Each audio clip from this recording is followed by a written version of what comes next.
주식하는 남자 큰이네입니다. 벌써 9월 이제 막바지로 접어들고 있습니다. 9월 24일 증시 전망에 대해서 시작을 해보겠습니다. 미증시가 굉장히 폭락을 많이 했습니다. 그 여파는 테슬라와 니콜라의 하락 여파로 인해 가지고 굉장히 좀 폭락이 나왔고요.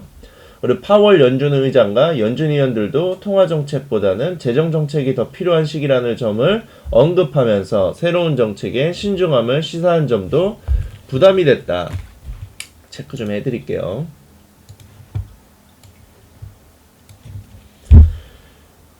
그래서 파월 연준 의장은 전일에 이어 오늘도 의회에 출석해 회사채 매입이라는 연준의 노력이 일자리를 구했다고 주장을 했고, 더불어 연준의 행동은 금융시장의 고통을 덜어주려는 시도가 아니라고 언급한 가운데 기본적으로 생각할 수 있는 모든 일을 다했다며 추가 부양책에 대해서는 신중함을 표명했다. 특히 재정정책의 역량이 더 커져 있기 때문에 현재는 추가 재정책이 더 필요하다고 주장을 했다. 클라리다 연준 부의장은 경기가 회복되고 있으나 여전히 고통은 지속되고 있어 금리는 빠르게 인상하지 않을 것이라고 언급을 했다.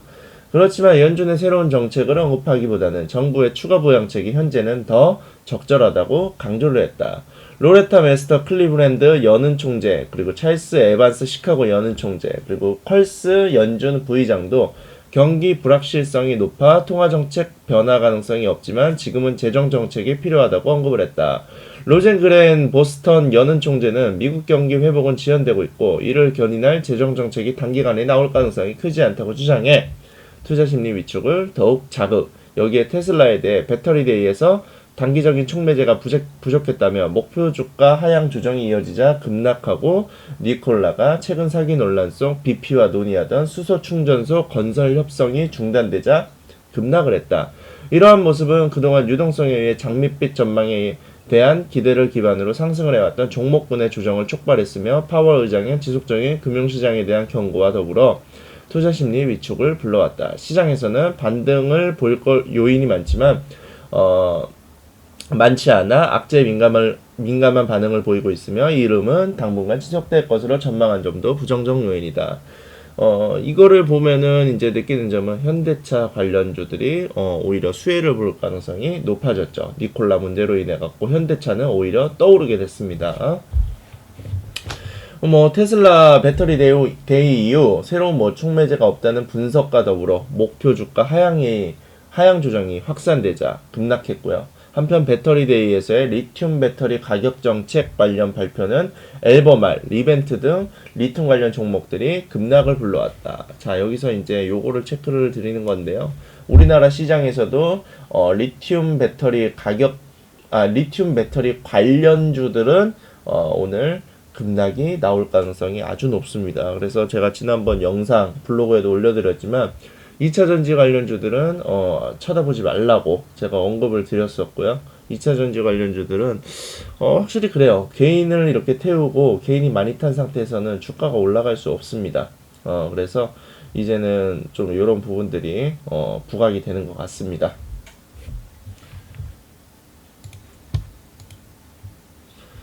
그리고 밑에 내용을 조금 더 주목해서 보면은 그동안 상승을 주도했던 애플, 아마존, 알파벳, 그리고 MS 등 대형 기술주는 물론 세일즈포스, 엔비디아, 넷플릭스 등의 차익 출혈을 야기해 관련 종목들이 급락을 했다.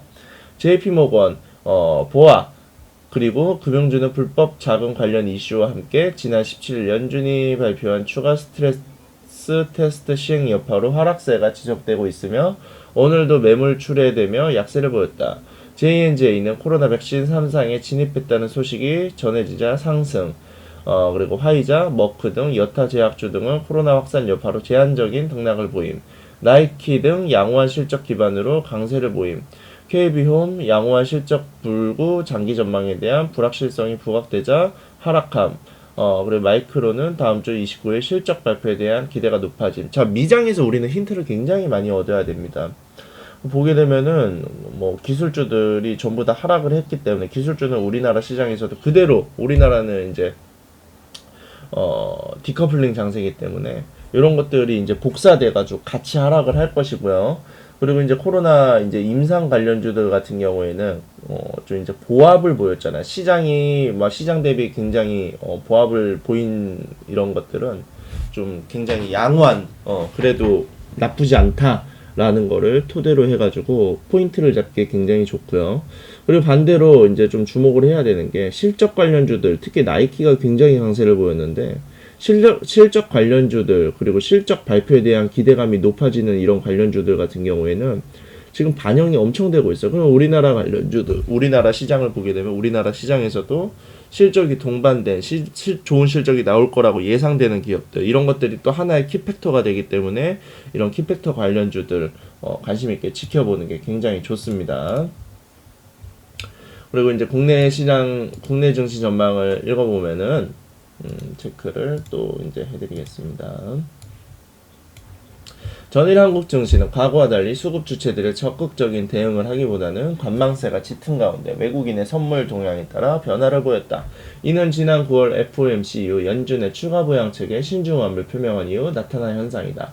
더 나아가 테슬라, 니콜라로 인해 장밋빛 전망을 기반으로 유동성의 힘으로 상승을 이어왔던 종목군의 변동성 확대는 지속적인 경향을 보였다.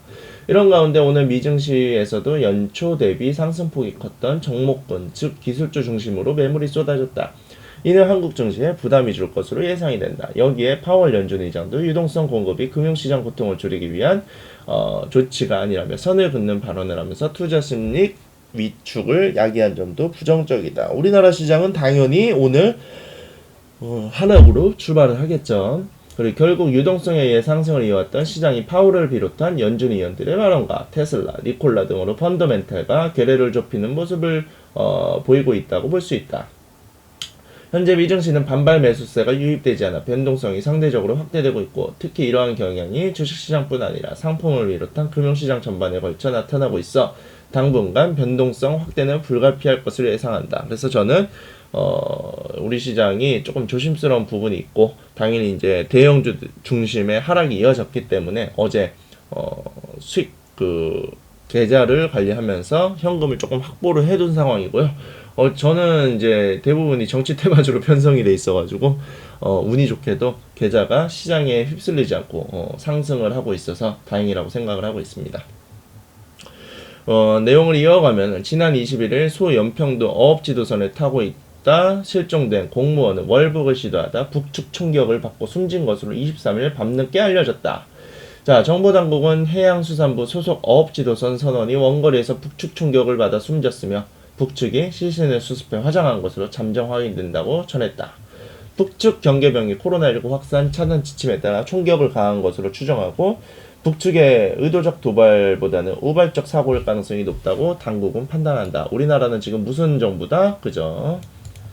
자정권이죠. 그렇기 때문에 우리나라 현재 여당 쪽에서는 이거를 묻으려고 할 거고, 야당 쪽에서는 미친듯이 물어뜯을 가능성이 굉장히 높습니다.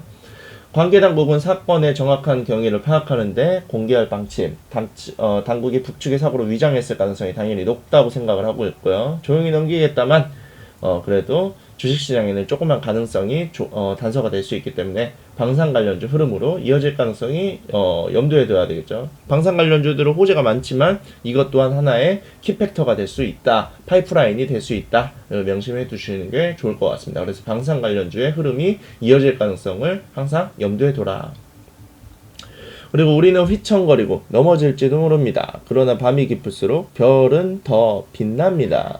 동이 트기 직전이 가장 어둡습니다. 이제는 얘네들이 철학자가 되는 것 같아요. 이제 성공하면은 내 개소리도 명언이라고 하는데 얘는 말도 이쁘게 하네요. BTS 내용이죠. 2년 만에 UN 무대에서 다시금 그룹 방탄소년단이 코로나19 위기에 힘들어하는 전세계 청년들에게 희망의 메시지를 전했다. BTS는 한국 시간 23일 화상으로 진행된 UN 보건안보 우호국 그룹 고위급 회의에서 특별 영상 메시지를 통해 삶은 계속된다, 함께 살아냅시다 라고 당부한 뒤 방탄소년단이 여러분과 함께 할 것이라며 응원했습니다. 또 오타가 났네요. BTS 관련주들은 조정 오면 접기고 빅히트 엔터테인먼트 상장이 점점 임박해오는 모습, 그래서 초록밤, 엘비스세미큼, DPC를 관심있게 지켜보셔야 됩니다. 반드시 큰 상승이 나올 재료이기 때문에 이런 언론 플레이가 나오는 점은 방탄소년단의 엄청난 키팩터가 되는 것입니다. 다음 내용을 보게 되면은 카카오뱅크가 23일 열린 이사회에서 기업 공개를 추진한다고 밝혔다. IPO를 위해 카카오뱅크는 연내 감사인 지정 신청과 상장 주관사 선정 절차에 나설 예정이다. 카카오뱅크 측은 IPO 가능성을 꾸준히 공식해왔고 2018년 7월 카카오뱅크 1주년 기자간담회에서 카카오뱅크는 자본 확증을 위해 내년 IPO를 준비할 예정이라고 했다. 지난 4월 열린 카카오뱅크 기자간담회에서도 윤호영 카카오뱅크 대표는 자산 증가에 따른 규제 자본 준수를 위해 IPO를 추진할 예정이라고 했다. 이후 카카오뱅크 관련자들도 하반기부터 IPO 준비에 나선다고 공개적으로 이야기를 했다. 그래서 굉장히 좀 이제 재밌을 것 같죠, 본격적으로. 물론 오늘은 시가 갭 띄우고 떨어질 가능성이 높지만 만약에 눌림목이 오거나 어느 정도 조정을 보이게 되면은 카카오 관련주들은 관심 있게 보셔야 됩니다. 그래서 카카오 관련주들이 어제 상한가 및 강세를 보였고 시간으로 카카오뱅크 관련주들로는 예스24 한국금융지주가 대장격입니다. 저는 조금 짜증나는 게 예스24를 어제 하락장이라서 일단 가지치기를 했어요. 계좌관리가 필요하기 때문에 시간으로 내가 자르고 나니까 상한가 가더라고요. 아, 열받아 죽는 줄 알았어요. 하지만 계좌관리를 한 게 중요한 게 때문에 수익보다는 저는 리스크 헤지를 항상 우선에 두고 있습니다. 어찌됐든 간에 오늘 증시가 굉장히 힘들게 시작할 가능성이 높은데 오늘 하루 준비하신 만큼 공부하신 만큼 잘 넘어가는 그런 하루의 장이 되었으면 좋겠습니다. 감사합니다.